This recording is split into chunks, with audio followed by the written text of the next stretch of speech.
السلام عليكم، حياكم الله شباب. المقطع السابق اللي نشرته على تطبيق بيلي ما وضحت لكم عليه فكرة واضحة.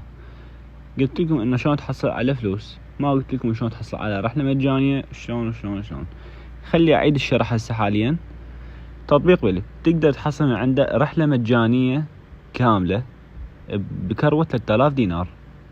يعني بدال ما تدفع فلوس راح تكون دفع مالتها من داخل التطبيق ويصير رصيد بمحفظتك. مثل ما تشوفون رصيدي 3000 دينار. المقطع السابق شرحت انه اني طلعت سويت هاي الطريقة وحصلتها. خل اوضح لكم شلون. تدخل على تاكسي مثل ما مبين قدامك، هاي واجهة التاكسي. تدخل على هاي اللي بيسار الشاشة على شي، تدخل عليها راح يطلع لك هاي اعدادات الحساب. اليوم تروح على رحلة مجانية، تدخل عليها. ايش راح يجيك